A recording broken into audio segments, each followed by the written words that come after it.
Bueno, retomamos un poquito la segunda parte del encuentro que estamos ahí mediando. Eh, y nos queda dos cositas en esta parte. Vamos a hablar un segundo de enfermedad celíaca, que es como el prototipo de la enfermedad malabsortiva en pediatría, al menos. Y, eh, y vamos a hacer una mención de cómo haríamos un poco un resumen del abordaje de estos procesos. Entonces, la celiaquía, ustedes la van a retomar en Sana, eh, es una enfermedad crónica, sistémica, ¿no? Inmunomediada, desencadenada por la ingestión de proteínas tóxicas de diferentes cereales, ¿no? El trigo, la avena, la cebada y el centeno, ¿sí? El famoso TAC, ¿sí? Que se da en personas genéticamente predispuestas, ¿no? Eh, es una enfermedad que ha cambiado el abordaje a lo largo del tiempo mucho, y actualmente hay como mucha investigación, sobre todo en los procesos diagnósticos, y, y que ha permitido como ir encontrando diferentes fenotipos, formas de vivir con la celiaquía que cambió con el tiempo, ¿no? Antes clásicamente, en la década del 60, 70, 80, hasta que se llegaba al diagnóstico de un paciente con diarrea crónica, desnutrición, un síndrome de malabsorción muy complejo, hasta que se podía hacer el diagnóstico, ¿no? Después se fue avanzando en las biopsias y en la serología, y ahora es una enfermedad como sustancialmente diferente, ¿no? Y lo que ha permitido que la prevalencia eh, eh, cambie mucho, ¿no? ¿Por qué? Porque el mayor acceso a los procesos diagnósticos han ido detectando o como ampliando, ¿no? El margen del campo para trabajar con los pacientes con la predisposición a la celiaquía. Con todo un debate, ¿no? Cada vez tenemos más pacientes enfermos, ¿no? Un paciente sano es un paciente suficientemente estudiado, parecería. Entonces hay todo un debate lindo también para dar en este sentido. Y en relación a la epidemiología, clásicamente se hablaba, bueno, que en Argentina es de uno cada 1000 nacidos vivos, pero bueno, en otras partes del mundo y otras estadísticas en Argentina hablan de que es tan frecuente como uno en 200 personas o en 100 personas, ¿no? Depende de lo que uno tome como diagnóstico. Entonces es una enfermedad realmente prevalente, ¿sí? En- a pesar de esto, ¿sí? Todavía no cumple con todos los criterios de Flynn-Carlson para hacer un tamizaje universal de celiaquía, ¿sí? Eso por ahí lo podemos tratar de cada comisión en particular, ¿sí? Y sí se hace tamizaje selectivo en grupos de riesgo, que si quieren ahora lo charlamos un poquitito. ¿Sí? Entonces, la celiaquía tiene diferentes formas clínicas, y la forma clásica, que es la que charlábamos un poquitito, que es una de las formas más comunes de presentación en la edad pediátrica, que es un típico síndrome de mala absorción. O sea, diarrea crónica, ¿sí? Con alteración en la curva pondoestatural, con distensión abdominal, con las características de una diarrea malabsortiva, esteatorreica, grasosa, color masilla, ¿sí? Maloliente también, ¿sí? Y, y con diferentes signos carenciales, ¿no? Esto decimos anemia, ¿sí? Que puede ser microcística hipocrómica si lo que no estamos absorbiendo es el hierro. Eh, tenemos diferentes, lo que llamábamos hoy, la anemia va a predisponer a esto, a palidez, a taquicardia, decaimiento, alteraciones en el desarrollo, ¿no? Podemos tener keilitis angular, podemos tener eh, pelo fino y quebradizo, ¿sí? La distensión abdominal que charlábamos recién también puede aparecer, ¿sí? Y signos, cuando uno no absorbe los nutrientes, sobre todo proteínas que necesitamos, o carbohidratos o lípidos, empezamos a tener hipoproteinemia, ¿no? ¿no? Como albúmina baja, como signo de desnutrición, ¿no? Esto es como la forma clásica de una diarrea, de una enfermedad celíaca presentada en pediatría, dejada la libre evolución, como con un diagnóstico un poco tardío, ¿no? Y después tenemos eh, una forma no clásica, ¿sí? Que la dividía con síntomas digestivos, ¿sí? Inespecíficos o con otros síntomas extradigestivos, ¿sí? Y dentro de esto puede estar eh, mm, la anemia, ¿sí? Una anemia inexplicada que no mejora con el sulfato ferroso, por ahí vamos a pensar que puede llegar a ser una celiaquía, la hipertransaminasemia, ¿sí? Aislada, ¿sí?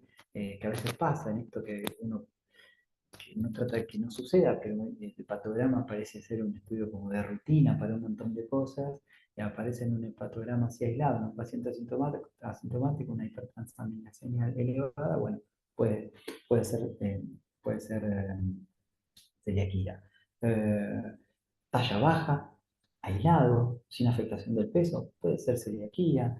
Aftas recurrentes puede ser celiaquía, dermatitis herpetiforme, bueno, son todas formas de presentación eh, no clásica, con síntomas digestivos o extradigestivos que nos tendrían que poder en algún momento, por la prevalencia, hacernos pensar que puede ser celiaquía, ¿no? Y después tenemos una forma asintomática, ¿sí? Que de pronto en algunas bibliografías habla que es la forma más común de presentación, en este de ampliar un poco los el estudio de la celiaquía, con esto de la serología, se empezó a encontrar personas con serología positiva asintomáticas, ¿sí? La potencial, ¿sí? Y la refractaria que hablaba que es muy rara, es muy raro de ver en pediatría, ¿sí? Y la potencial es un paciente que tiene anticuerpos positivos para celiaquía con biopsia normal.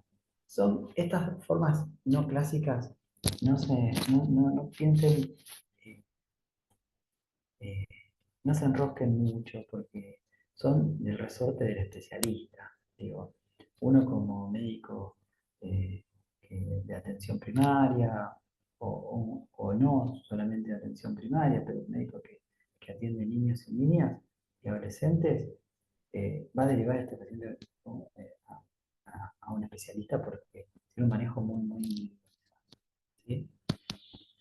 Bueno, en relación al diagnóstico de celiaquía, eh, lo vamos a sospechar en relación a- a la epidemiología,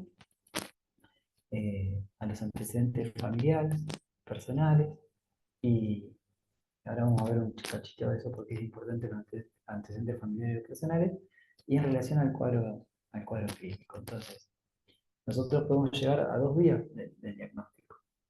Primero, un diagnóstico de personas asintomáticas vía el tamizaje según grupo de riesgo. Los familiares de primer grado y familiar con celiaquía, a partir, no se sabe del todo bien, pero bueno, a partir de los 2 años, si es asintomático, se plantea que cada 2 o 3 años tiene que hacerse serología, o sea, tamizarse celiaquía cada 2 o 3 años, ¿sí? Porque tiene un 10% de riesgo de tener celiaquía también. Y algunas enfermedades inmunomediadas o autoinmunes también, ¿sí? La diabetes tipo 1, eh, la enfermedad tiroide autoinmune también, el síndrome de Down, el síndrome de Williams. eh, Hay algunas condiciones específicas que requieren el tamizaje porque son personas con un riesgo aumentado de tener enfermedad celíaca. Entonces, también no está tan estandarizado a partir de qué momento, pero también a partir de los 2 años se plantea que cada 2 o 3 años se tendría que pedir serología. Y en ese caso vamos a llegar al diagnóstico de la vía por el tamizaje según por grupos de riesgo. ¿Me explico? Entonces, las formas asintomáticas en este grupo van a ser más comunes. ¿Sí? José, ¿y qué pasa si vienen así, por ejemplo, y dicen, no, porque un tío tiene enfermedad celíaca, ¿no? O una prima, que Mira, cómo se... no, mira, está planteado que en pacientes es más común en familiares de primer y de segundo grado. Está. ¿sí? Entonces, hasta segundo grado, por ahí el antecedente tendría que hacer un poquitito de ruido. Uno siempre va a plantear esto de la prevención cuaternaria y las decisiones compartidas, cuando alguien es muy común que venga a solicitar un estudio. Por ahí, si está la inquietud familiar, uno va a estar muy atento a estos signos no clásicos. La verdad que la celiaquía, la lista que yo les dije es corta, porque es muy amplio todo lo que puede dar. Entonces uno va a podría estar atento a esta situación cuando hay un familiar que no es de primer grado, eh, porque de hecho estas que se clasifican asintomáticas y que se detectan por grupos de riesgo, eh, está planteado que cuando se les restringió el gluten, mejoraron algo de su estado general, se sintieron mejor, sin poder objetivar del todo bien qué es lo que les pasó, pero hay estudios que hablan que en realidad no eran del todo asintomáticos. Entonces, lo que uno, cuando alguien le plantea algo, un familiar que no es de primer grado, bueno, puede estar atento mucho más. La prevalencia, la verdad, que es abundante, bueno, eh, podría llegar a estar indicado hacerle una serología. ¿Sí? Y entonces, la otra pata de cómo llegamos al diagnóstico, de acuerdo al conjunto de signos y síntomas, un síndrome, sí que sospechamos. Y bueno, ¿cómo estudiamos un paciente que no vamos a decir, no vamos a estudiar un paciente o que sospechamos solo celiaquía, vamos a estudiar un paciente con síndrome de mala absorción, ¿no? Entonces ahí enganchamos que cuando estudiamos un paciente que presenta un síndrome de mala absorción, vamos a intentar objetivar, bueno, qué tanta repercusión tiene más allá de los hallazgos físicos. Entonces, si nos ponemos a pensar en los hallazgos carenciales, y ahora va la lista de estudios que por ahí uno tendría que pedir ante la sospecha de un síndrome de mala absorción, decir, mira, un síndrome de mala absorción lo pueden dar los parásitos, ¿sí? Como la giardia, ¿sí? Que puede, la sintomatología puede ser muy parecida a la enfermedad celíaca y lo vamos a tener que descartar. Entonces vamos a poder pedir un copo parasitológico seriado o tendríamos que poder pedirlo, ¿sí?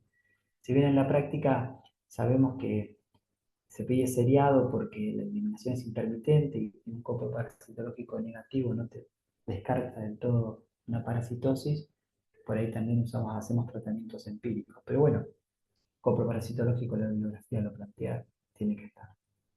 Eh, Vamos a pedir un hemograma, ¿no? Si también pensamos en signos carenciales, ¿no? Una de los nutrientes clave en este grupo etario es el hierro. Entonces, vamos a tratar de descartar que no tenga anemia por déficit de hierro, o puede ser anemia también por déficit de B12, lo cual es más rara porque requiere muchísimo tiempo de evolución para tener una anemia megaloblástica, ¿sí? Si dijimos que puede dar hipertransaminasemia, eh, bueno, vamos a necesitar, bueno, nosotros más adelante vamos a ver lo que llamamos el perfil hepático o pruebas de función hepática, y bueno, vamos a pedir pruebas de función hepática en este caso, ¿sí? Eh, También vamos a pedir qué grado de repercusión tiene esa desnutrición, si es que la sospechamos, vamos a pedir una albúmina, ¿no? Que es una proteína sérica sintetizada por el hígado, que en los casos de desnutrición va a disminuir, ¿no? Bien. Vamos a pedir una función renal, una glucemia también, ¿sí? La función renal que también nos habla del grado de repercusión general, ¿sí? Digo, porque si encontramos una anemia y no tenemos una función renal, no podemos descartar del todo que sea por una enfermedad renal crónica, entonces en ese sentido tiene algún sentido pedirla, ¿no? Bien, y lo otro que vamos a pedir van a ser un ionograma, ¿no? Porque también puede haber déficit de la absorción de calcio, de magnesio, ¿sí? De fósforo. Entonces eso nos va a dar un perfil general, ¿no? Como para prevenir un síndrome de malabsorción. Y, sí, y vamos a tener que descartar celiaquía. Entonces, celiaquía, el diagnóstico de la celiaquía se pide con pruebas, exámenes complementarios en sangre, serología, con anticuerpos, ¿sí? Que hay de diferentes tipos. La bibliografía creo que en esto está bastante clara, ¿sí? Eh, y se va a confirmar con biopsia intestinal. en Argentina, en el 100% de los casos, se confirma la celiaquía con biopsia intestinal. Dentro de los anticuerpos, ¿sí? Tenemos diferentes tipos, ¿sí? Y hay diferentes como planteos, ¿no? El anticu- la mayoría de los anticuerpos que se usan actualmente tienen una alta sensibilidad y especificidad, perdón. A veces lo que cambia la elección es de acuerdo al costo y al acceso al laboratorio a poder realizarlos, ¿sí? Pero se plantea que lo que tendríamos que poder pedir por costo-efectividad eh, de entrada en un primer nivel de atención, incluso en un segundo nivel de atención, es el anticuerpos antitransglutaminasa tipo IgA, ¿sí? Asociado al dosaje de IgA total, ¿sí? Esto es importante porque hay un porcentaje de la población que tiene déficit selectivo de IgA sin saberlo, son asintomáticos, entonces les pueden dar un falso negativo. Si vos no tenés IgA, no vas a generar anticuerpos antitransglutaminasa tipo IgA. Y de hecho, los pacientes con celiaquía, o sea, los pacientes con déficit de IgA más frecuentemente también asocian celiaquía. Entonces, lo ideal sería pedir las dos situaciones: dosaje IgA y antitransglutaminasa tipo IgA. ¿Sí? Hay un segundo anticuerpo que por ahí tiene algún tipo de utilidad, que son los péptidos desaminados de gliadina, que tienen la utilidad porque, bueno, también existen IgA y IgG, pero en general tienen la utilidad cuando, si pedimos IgG, ¿no? Son más costosos, no en todos los laboratorios se hace, pero tienen la utilidad más sobre todo en menores de 2 años y en pacientes con déficit eh, selectivo de IgA. Entonces, si uno tiene un cuadro clínico compatible, pedís anticuerpos antitransglutaminasa IgA y dosaje IgA, el antitransglutaminasa te viene negativo, pero el dosaje IgA es bajo, y puede ser un falso negativo. Entonces, en ese paciente, por ahí está indicado hacerle el péptido desaminado de gliadina de tipo IgG, ¿no? Eh, Hay otros anticuerpos, el, anti, el antigliadina, que ya no tiene utilidad por los costos y la sensibilidad de la especificidad, eh, y el antiendomicio. El antiendomicio tiene algún tipo de utilidad, pero es más de resorte del especialista. La bibliografía que nosotros les presentamos es idealmente antitransglutaminasa eh, IgA más dosaje y eventualmente péptido desaminado de IgA, ¿sí? Eso está claro y tiene que quedar claro en cada comisión, si no lo repreguntan y lo charlamos, ¿sí? Con cuadro clínico compatible y anticuerpos positivos, vamos a tener que hacer la biopsia, para la biopsia intestinal, ¿sí? Para poder como confirmar el diagnóstico. Importante, para poder hacer la biopsia, el paciente tiene que estar recibiendo gluten, ¿sí? No podemos restringir la dieta y después hacer la biopsia porque la biopsia con el tratamiento adecuado se normaliza, ¿sí? Entonces, súper importante decirle esto a los papás, ¿sí? O al adulto responsable. La biopsia es una biopsia intestinal, se toman 4 o 6 muestras de la segunda porción del duodenal y 1 o 2 muestras del bulbo duodenal. Hay diferentes clasificaciones, ¿no? Hay esa clasificación típica de Marsh, ¿sí? Que habla del grado de compromiso de atrofia de las vellosidades, ¿sí? Algo que no dijimos en la fisiopatología es que esto genera como una respuesta inflamatoria intestinal con, con atrofia de las vellosidades, entonces disminuye la superficie de absorción y esa, bueno, sería un poco la fisiopatología, de acuerdo al grado de compromiso, al grado de la clasificación de la biopsia.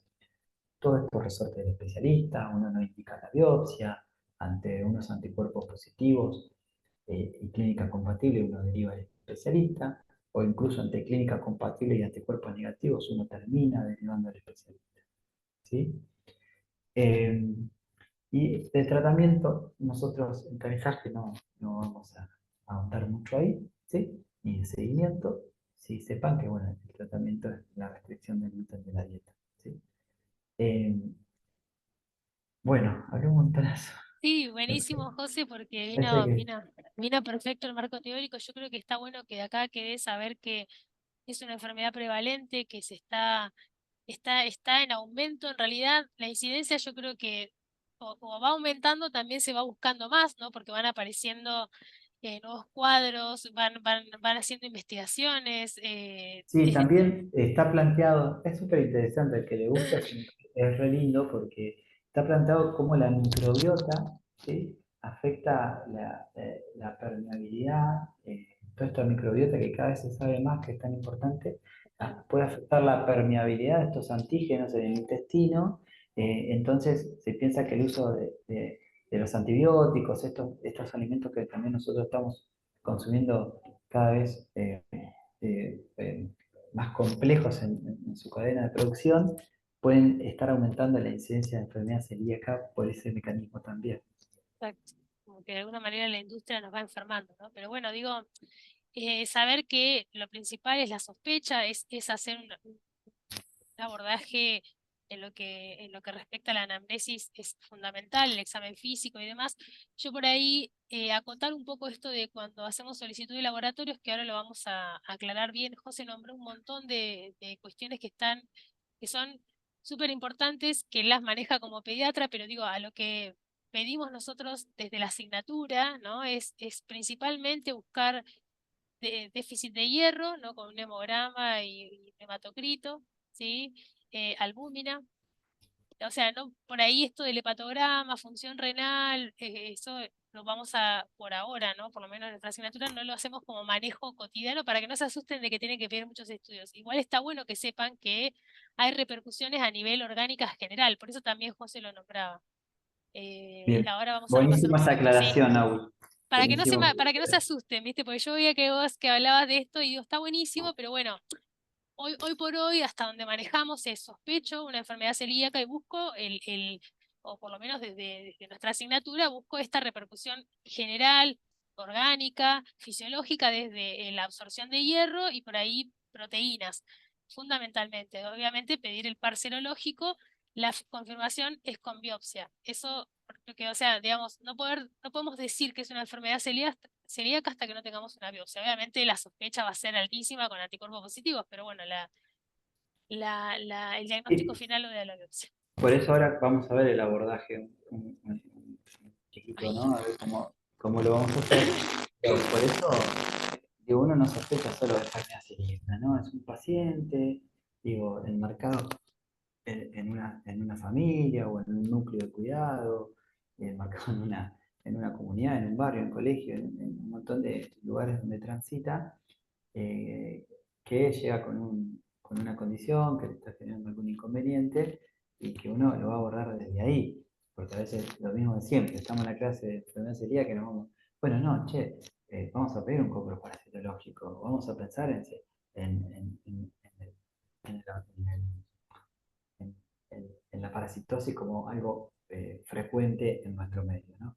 Perdón, exacto. ahora íbamos a ir casi me meto también en No, el no, no, producto. está buenísimo, José, porque además al ser tu cotidiano, creo que no hay nadie mejor, ¿no? Que un pediatra que pueda como meter estas cosas. A mí me pasa a veces con la parte adulta, pero bueno, la realidad es que un poco esto sería a modo de resumen de todo esto que ya José, la verdad es que todo espectacular.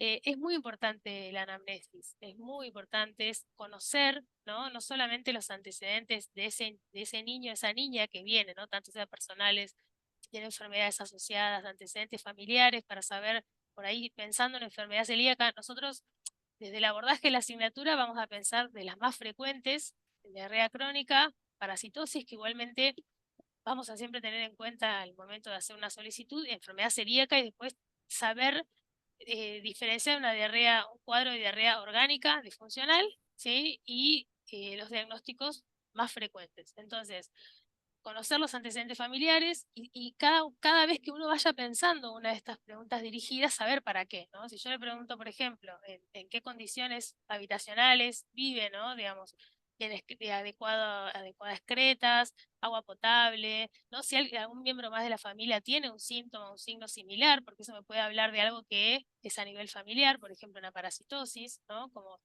cuestiones que tienen que ver con la anamnesis dirigida. Después la alimentación es muy importante, saber qué tipo de alimentación lleva a cabo, por esto por ahí del consumo de bebidas azucaradas, de jugos, ¿sí? Muy importante también ya irnos al motivo de consulta cuando comienza, no solo por, o sea, la edad de comienzo nos va a guiar un poco, a orientar en esto de las causas más frecuentes de acuerdo a si es menor de 6 meses a 3 años y mayor a 3 años. Pero también es importante cuándo comenzó, ¿no? Si hace 15 días, 30, como para poder empezar a diferenciarse en un cuadro prolongado o crónico. Pues las características de las exposiciones, frecuencia, volumen, esto nos va, las características nos va a decir, nos va a ir orientando, como que pudiendo unir todo esto, puedo ir ya orientándome para dónde, si son fétidas, malolientes, bueno, digo, si son atorreicas, si son explosivas, como había dicho José, en los cuadros de diarreas osmóticas o de diarreas fermentativas, que son cuadros de diarreas explosivas, ya ahí también nos vamos orientando para dónde, y qué síntomas asociados, esto del dolor, el tenesmo, los pujos, ¿no? Después, obviamente, signos asociados, como puede ser el pelo frágil, la piel seca, palidez, mucocutánea, ¿no? Como todo eso nos puede ir orientando a hacia dónde, ¿no? Hacia dónde movernos en, sobre todo en la solicitud de estudios, porque si no, si no empiezo a hacer una diferenciación, voy a pedir un montón, voy a pensar un montón de diagnósticos diferenciales y voy a pedir un montón de estudios que quizás no son necesarios. Y después el examen físico, que fundamentalmente esto creo que lo que más hacemos hincapié, sobre todo para diferenciar una diarrea funcional de orgánica. Talla, peso, ¿sí? Porque digamos, la alteración fondo-estatural nos va ya a hacer un carril, ¿no? diferente, que es irnos para el lado de si es orgánica o si es funcional, con signos Y de eso es malabsorción. importante, claro, también Agus, Mm, saber que lo que primero te afecta es el peso y eso marca un poco el inicio de la enfermedad y en tanto se cronifica, también se afecta la talla, ¿no? Entonces ya que exacto, se afecta la talla, va a hablar de algún proceso bastante más importante, ¿no? tal cual, tal cual. Y en cuanto a estudios complementarios, bien como había dicho José, ¿sí? Fundamentalmente un laboratorio donde incluya hemograma, ¿sí? Que en realidad el hemograma que lo que más nos interesa es el hematocrito y los glóbulos rojos y la hemoglobina para un poco conocer el estado de absorción de hierro. ¿Sí? Sí, José. No, en el sentido, o sea, los estudios complementarios van a estar orientados sobre todo a las sospechas diagnósticas, ¿no? Entonces, si Exacto, estamos hablando de un paciente, una persona, un consultante o como ustedes prefieran llamarle, que uno sospecha que es una diarrea funcional, porque no afecta curva de peso y talla, porque es un niño que crece con una maduración excelente, con- digo, que no ve una afectación de signos físicos, quizás no pida nada, ¿no? Y el exacto. diagnóstico lo de la evolución que decíamos hoy, ¿no? Sí, sí, Ahora, total. si uno piensa en una diarrea orgánica que tenga por ahí un probable tratamiento, por ahí sí vamos a pedir esto. Si pensamos en una malabsorción, vamos a pedir todo lo que está remarcando Agustina, que dijimos recién, y está perfecto.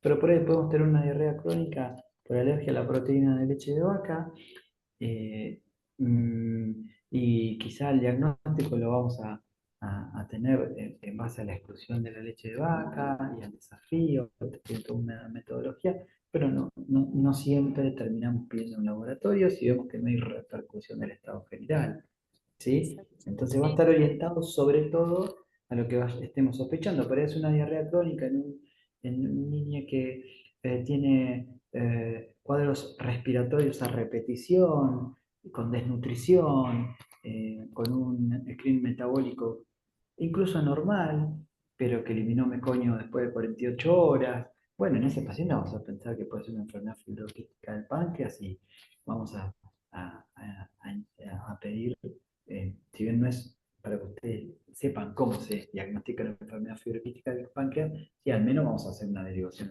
al especialista con ese criterio, ¿sí? ¿Me explico? sí, totalmente, José. Creo que es muy importante ir haciendo este desglose, digamos, esto lo van a ir adquiriendo con el tiempo. Nosotros en general eh, estamos o sea, les presentamos un momento de la vida de ese paciente que a veces, o de ese usuario que a veces es real o ficticia en la situación clínica, pero que es estático, y la realidad es que los seguimientos de los pediatras son dinámicos, y uno va siguiendo en el tiempo y vas observando qué pasa con ese niño, qué pasa con ese carril, porque puede que descendió un poco porque tuvo una gastroenteritis, pero después recuperó, entonces no era, ¿no? Y era prolongado, pero era crónico. Pero para no meternos en eso, nosotros vamos a ir siempre como a cuestiones más concretas dirigidas a los diagnósticos más frecuentes de diarrea crónica, y creo que lo que más hacemos hincapié en este encuentro es poder diferenciar funcional de orgánica, saber qué estudios complementarios oportunamente solicitar, y sobre todo hacer el diagnóstico, digamos, la sospecha diagnóstica, ¿sí? Y llegar al diagnóstico de enfermedad celíaca, que es una enfermedad tan prevalente y en tanto está aumentando su incidencia, ¿sí? Y que además está empezando a estudiar más por esta cuestión de la cantidad, del abanico de formas clínicas que existen. Así Me gusta la que, palabra abanico. abanico. No, No yo sé, creo que está buenísimo y van a ir surgiendo un montón de otras cuestiones ahí a pensar en cada comisión con el desarrollo de la guía. Si quedan dudas, se puede consultar la bibliografía, y lo importante y lo lindo es que podamos tener toda esta charla en el encuentro, ¿no? absolutamente. Mati, ¿algo para decir, para agregar? Para agregar, no, no, imposible. Estuvo muy bueno, la verdad que terminé aprendiendo más de diarrea. Sí, un comentario que la verdad que me parece como hiperbilirrubinemia una oportunidad re linda para seguir practicando esto de contextualizar al paciente. Más acuérdense que capaz un pacientito que no habla y esa persona que lo trae o la trae a la consulta puede estar asustada o bueno, tenemos que empezar a investigar un poquito más a través de ese miedo. Y repasando la Biblia y después esta clase, vuelvan a los objetivos nuevamente. Y si pudieron abarcar todos los objetivos, bueno, quiere decir que la enfocaron bien. Porque tal cual es como muy atractiva, pero acuérdense que, bueno, Agus fue marcando específicamente un poco donde tenemos que apuntar. Bien. Bueno, sin nada más para agregar, les deseamos que tengan una linda semana y nos encontramos pronto. Un viernes seguro. Nos vemos. Chau, chau. Adiós.